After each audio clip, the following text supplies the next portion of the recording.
Okay, and now without further ado, I will start with a short presentation of a particular approach to the possible coming out of my own theoretical background, which is that of sociocultural psychology. Now, the title and the subtitle, consequences might sound a bit ominous, but it's really the pragmatist underpinning of my sociocultural approach that encourages me to think about the implications of theory and ask the question, what does the specific understanding of the possible enable us to do in the world? Before I go on, a bit of shameless self-promotion.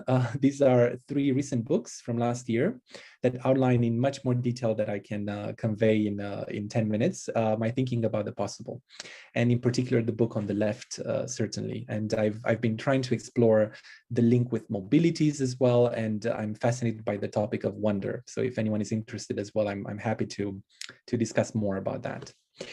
And while I've been studying this field for about 5 years now, my earliest engagement with the possible, even if I didn't know at the time and I didn't use the word specifically, came from my doctoral studies that, yes, had something to do with eggs. Some of you already know that. I was interested to explore community forms of creativity in the craft of egg decoration in Romania.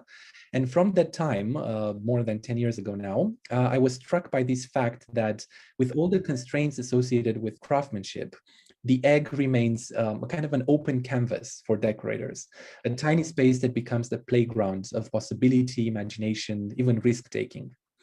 But more on eggs, and I promise to show you some colorful pictures of eggs a bit later.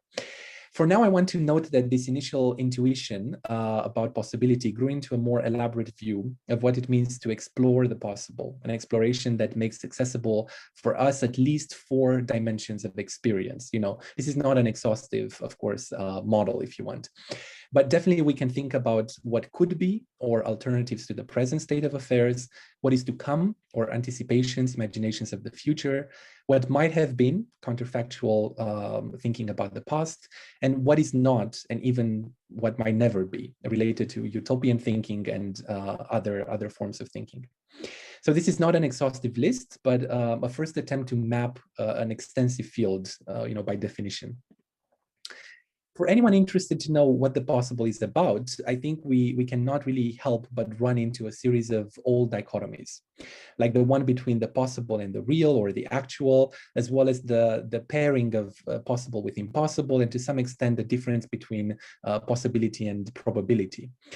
I think these are all important because each of them tends to frame our understanding of the possible in specific ways and often reduce it to something that lies outside of immediate experience and even opposes immediate experience, the possible as what is not the case.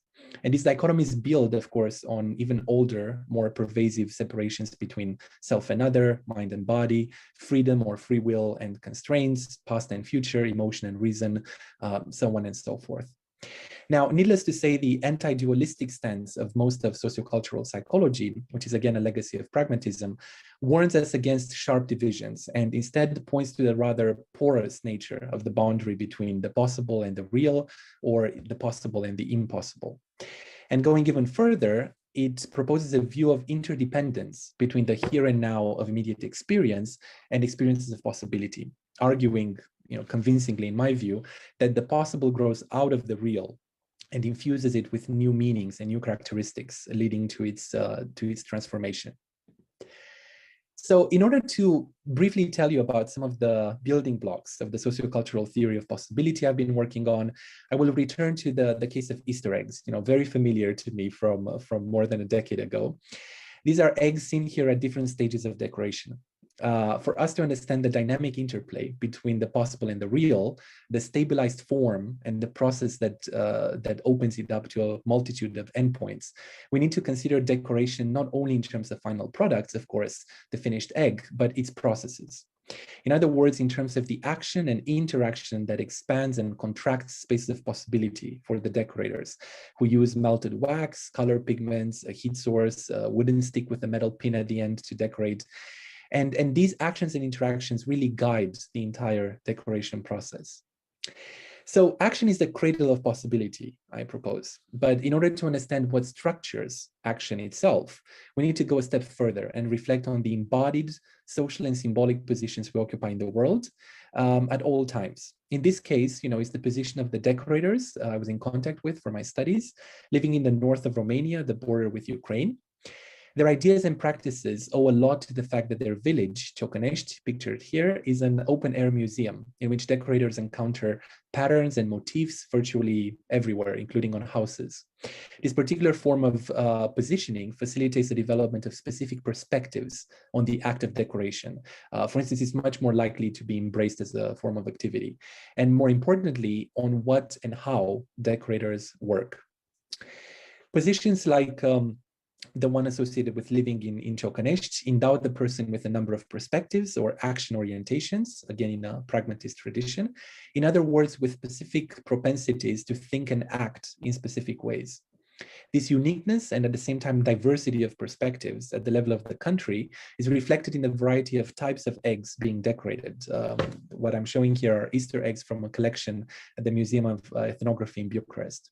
Perspectives guide our action and they also constrain it. And with it, they constrain possibility as well, with decorators from one village being likely to work on eggs, in a very similar way.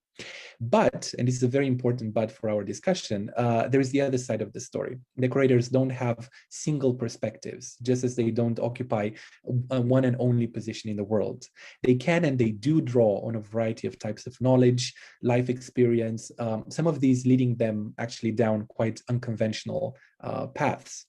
For example, to the creation of a Christmas egg, which needs to be noted from the start that, many of you may come from cultures where hanging decorated eggs in Christmas trees is commonplace, but it is a bold move in the context of Romanian craft. The boundaries of the possible are being pushed further through a realization on behalf of the decorator of the fact that the egg, here it's an ostrich egg, can be approached from various perspectives, above and beyond that of what is traditional craft. New positions and perspectives enter this perspectival dialogue, in this case, including the perspective of someone who needs to sell their work more widely, someone who enjoys painting directly on eggs rather than using melted wax, and maybe even someone who enjoys Christmas generally.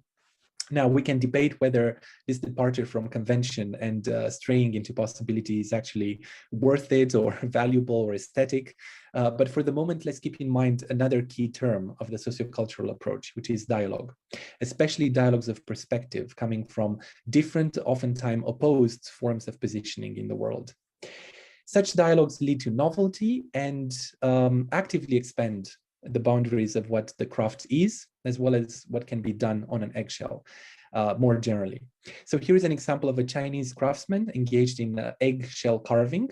And if you didn't know about it before, I think this image alone probably is a good example of the enactment of possibility, with the capital P. One can only guess, I think, what this practice, when discovered by Romanian Easter egg decorators, might prompt as part of an enriched dialogue of perspectives and their associated positions.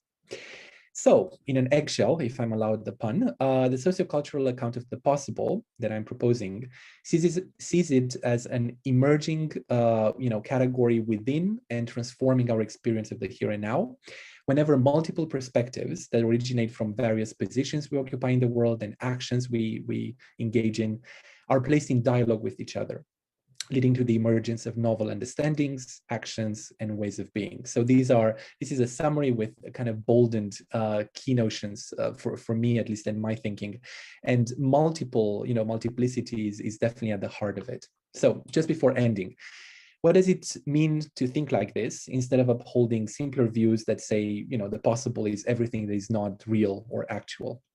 Well, for one, we discover that awareness of new possibilities is conditional on the existence of multiple perspectives. Without this kind of pluralism, in the end, there is no emergence, there is no possibility. Second, being aware of what could be possible is different than actively exploring possibilities, which once more depends on actions with objects and interactions with other people.